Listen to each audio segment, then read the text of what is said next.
Hello, everybody, and welcome back to another episode of Blood on the Razor Wire TV, where we bring it to you real and we bring it to you raw. Sometimes the real, sometimes the raw is hurtful. Sometimes it takes you to a place that maybe you don't want to be. And that's what happened in this case when I was doing it. I told everybody that from now on we'll start doing some true crime on Fridays, right?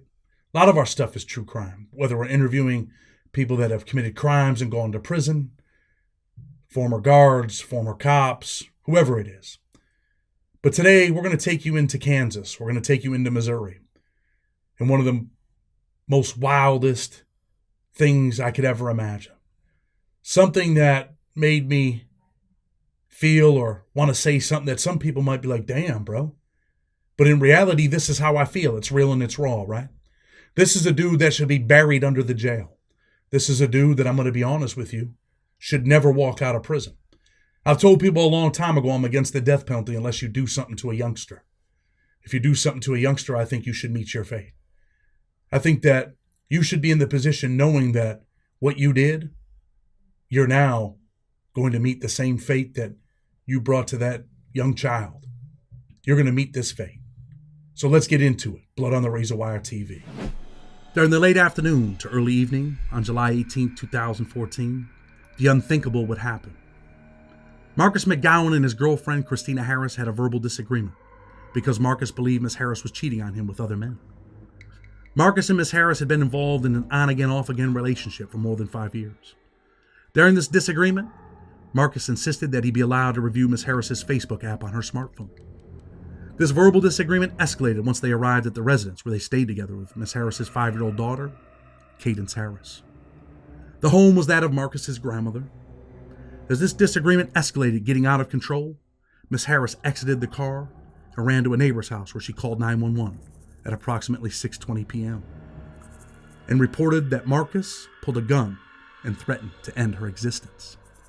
As Miss Harris was at the neighbor's house reporting Marcus's threats to her, Marcus had contact with his mother and grandmother, who had come outside the house in response to the commotion from the argument with Christina. Marcus decided to leave in the vehicle. According to court papers, Marcus's mother and grandmother heard Marcus order Miss Harris's 5-year-old daughter to get into the vehicle. He told her, "Get in the car now." Marcus's mother and her grandmother suggested that Marcus not take the child, but he refused to listen to that suggestion. Marcus's mother then asked that he ensure the child get into the car seat, but instead, Marcus had the child enter the front passenger seat and not get into the car seat at all. As Marcus drove away, filled with anger, with 5-year-old Katie, a patrol car with the Atchison, Kansas Police Department arrived in response to Christina's frantic 911 call at approximately 6:24 p.m. Marcus, with no intention of going to jail, as he had already had his fair share of being behind bars, sped away from the house and was followed by the patrol car with lights and sirens operating. The pursuit was on. Marcus drove through the partially residential area at speeds up to 90 miles per hour as he fled from the officer. Marcus, not thinking clearly, weaved in and out of the streets. He drove through the downtown area of Atchison as if he was the gingerbread man taunting the cops to catch him if they could. He figured if he left the state, he could not be pursued, and he drove over the Missouri River Bridge into the state of Missouri. The officers saw that Marcus had turned onto a road that traveled somewhat parallel to the Missouri River after crossing into the state of Missouri, but lost sight of Marcus's vehicle at approximately 6:32 p.m. During this pursuit, the officers became aware that 5-year-old Katie was actually in the vehicle with Marcus, and she was the victim of a kidnapping, despite the fact that she referred to Marcus as Daddy. Just 6 minutes later, at approximately 6:38 p.m., another Atchison officer arrived at the residence and spoke with Christina Harris, who was more than frantic to obtain more details about the dispute with Marcus. This officer also spoke with Marcus's mother and grandmother. During those conversations, Marcus's mother and grandmother would reach out to Marcus on his cell phone as he ran from the cops. They both had separate telephone conversations with Marcus while he was fleeing from the pursuing officer, and it was then confirmed by Marcus's mother that Katie was still in the vehicle with the defendant. At various times, Marcus's mother and grandmother urged Marcus to let the child out of the car or for him to return to the house with the child.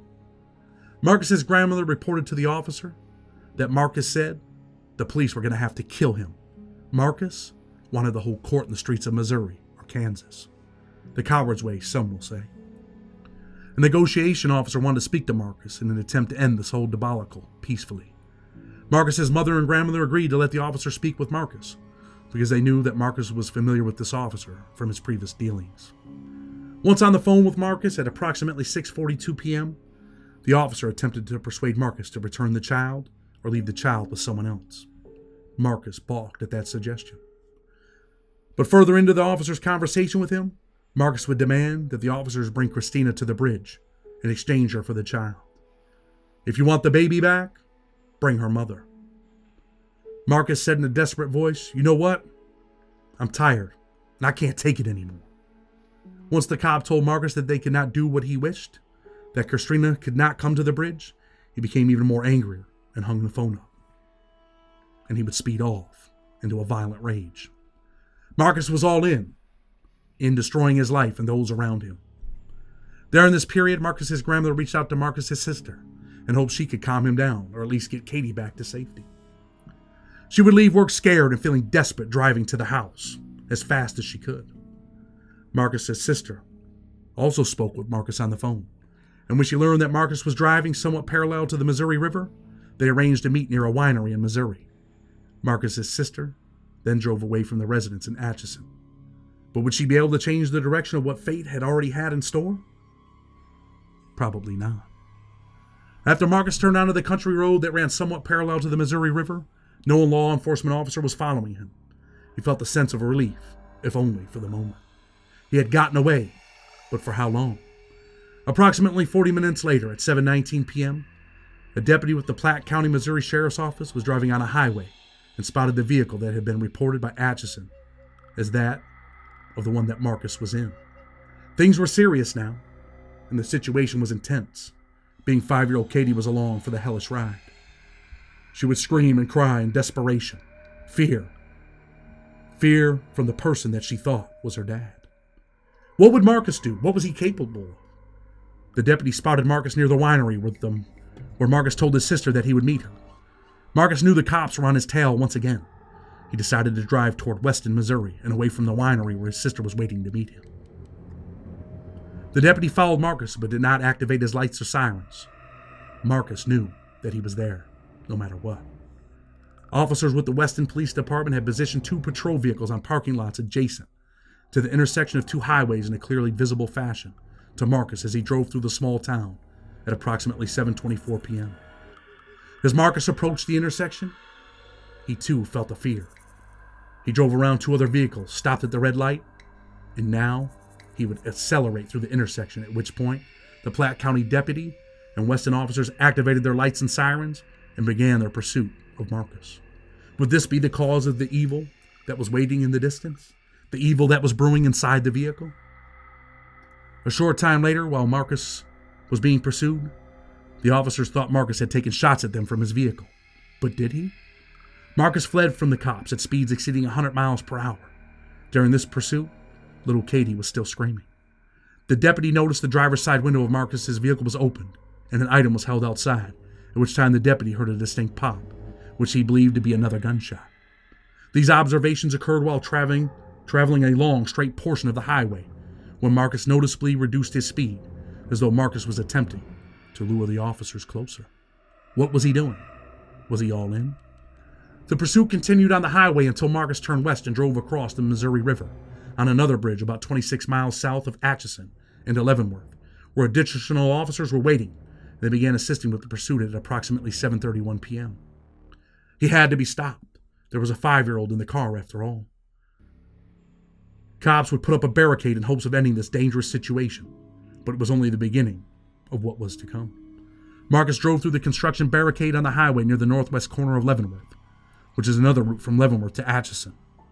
The federal prison was calling his name from a short distance.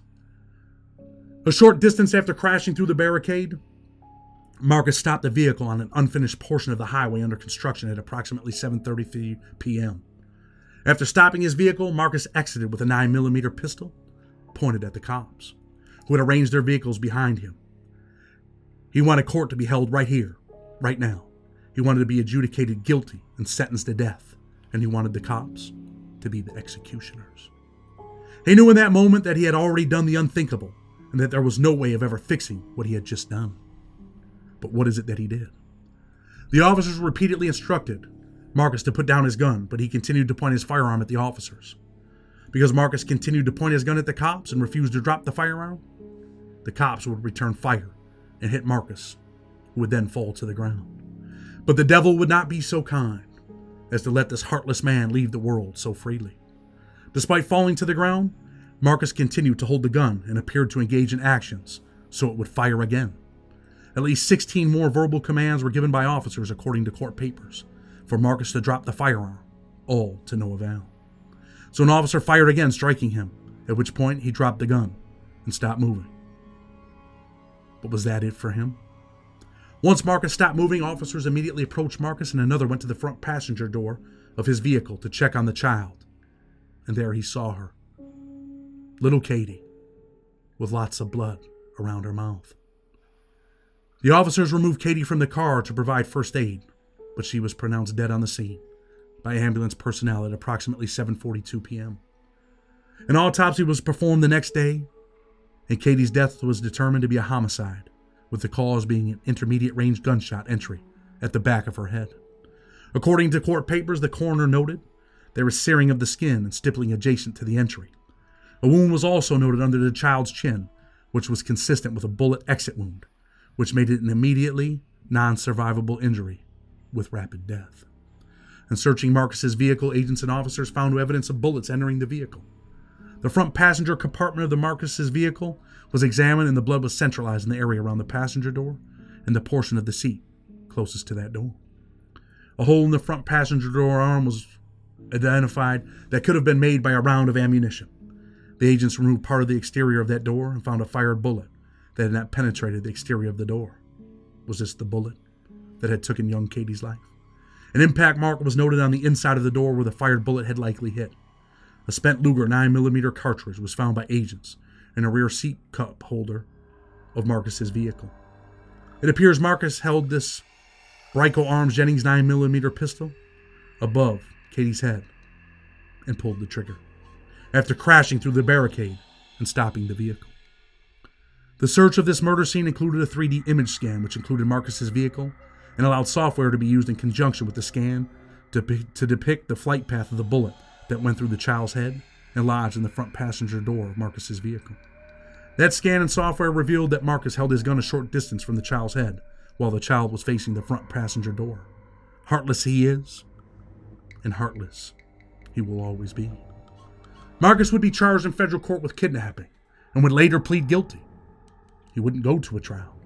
But what would the judge sentence him to? For this vicious crime, would he never again see the light of day outside a prison wall? On November 22nd, 2016, he would stand before Judge Julie Robinson in a Kansas courtroom to learn his fate. Katie's grandmother would speak. "Your Honor, thank you for allowing us to share with you a glimpse of Caden's short but amazing life. Katie, as we called her, was our shining star. She was smart, curious, funny, and possessed artistic talent like her mother. Katie loved to sing, dance, and draw. And I'd like to show a picture of Katie. This is Katie with her brother and a friend. And this is the only school picture Katie has ever taken. And again, this is a picture of Katie with her brother. Katie loved to sing, dance, and draw. One day, she drew me this picture of an anteater, pointing out its long tongue with the ant on it. She also drew me a picture of our horse. And then she drew a picture of a screwdriver that was sitting on the table in front of her, and a 3-footed monster. Katie was 4 years old at that time, Judge. Katie liked dressing and looking pretty, but she liked playing outside and wasn't afraid to try new things. She loved riding the horse with our friend Junior, and she was a biker chick when riding on the Harley with Grandpa. Every time Grandpa would start the motorcycle, Katie would come running. Katie loved having fun, and making everyone laugh. She lit up the room with her singing and dancing or by acting silly. One day, she pretended she couldn't see without her oversized green lenses. That day was the last time her grandpa and I saw her alive. 12 days after our wedding, she was murdered by the person she had once called Daddy. Whenever I think of Katie now, I see her smiling face and her green glasses. Your Honor, I ask that you send Cadence's murderer somewhere far away from here so that he can't see his family often as he will never get, as we will never get to see our shining star Katie ever again. Thank you, Judge. And next, Katie's mother would have her say. A shell of a person with nothing inside. I cannot put into words what he has taken from me. Only those who knew Katie will ever know my loss. Not only did he take my daughter, he took my best friend. Her and I could talk about anything. She was bright, so beautiful, so smart, so funny. She amazed me every day. It takes a cold, godless, heartless monster to take a child's life. So many experiences were robbed from her, and for his disregard for human life, he belongs locked away until he takes his last breath. I had no intention of coming here today, Judge, and that is only because I am finally free from Marcus McGowan. After years of him forcing himself into my life, finally, I never have to see his face again. But I don't think my freedom was worth Katie's life. She's the only reason I'm here today, forcing myself to face this monster and his family. Marcus, you almost had me on this one. You almost beat me. You have hurt me more than anyone ever has. Even before you murdered my daughter, I've suffered years of fear, abuse, and torture. You tried your hardest to destroy me, but I am here, free, and finally experiencing happiness again. I cannot describe the pain of losing Katie. It is too much for words, and the only reason I agreed to the plea and sparing your pathetic little life is because I know what kind of pain that would bring your family. With that being said, you should know I cannot be broken. Thank you, Your Honor. Would Marcus be spared a life sentence for his godless acts in return for pleading guilty? Or was his escape in the form of not being laid on a bed in Terre Haute to accept the ultimate penalty in the death chamber? The judge would do what is expected. She would say, this court believes that society needs to be protected from this man, Marcus McGowan, indefinitely, forever. Marcus is now serving his life sentence in USP Tucson, the place where he will likely take his last breath before leaving his blood on the razor wire. I mean, that's a hell of a story, right? It's a true story. It's a sad story. And sometimes I wonder why people don't have compassion. How could people do something so vicious? Someone that the mother says, I know he loved her. Holy, what's up with the mom? Is she absolutely out of her mind to say something like that? I don't care what anyone says, man. You don't demonstrate love like that. But let this be a lesson, man, that nothing's ever too bad, right? Nothing's ever that bad where you have to resort to something like that. Maybe someone watching this video, man, you're having some issues, you're sad, you're bent out of shape. Man, don't ever take it that far, man, because it's not that bad. And I can tell you that I checked this brother out, and he tried to file a 2255. Now he's, remorseful. He wants a second chance at life. He should have never pled guilty. I mean, he's got a 2255 in, which is a post-conviction motion. It ends up getting denied. But now he's regretting, accepting guilt. And, man, he accepted a plea so that they didn't strap his ass to that chair. That's why he pled guilty. And now he's like, damn, man, I shouldn't have done that. I'm in jail for the rest of my life. Well, man, you can't bring that 5-year-old back, right? This dude's a vicious, vicious dude, man. Just vicious. And honestly, man, reading the story, it hurt me. Other people that are real convicts, real prisoners, real people, real fathers, real mothers. Man, I know you're feeling the same way. Like, what the? But people wanted us to start doing some true crime. We're going to bring it, man. That's what it is. It's such a sad, sad story. And may God bless this little girl. And I pray that she's in heaven, man. And I mean it, in heaven with the angels. May she rest in peace. Blood on the Razor Wire TV. Until tomorrow, we're out.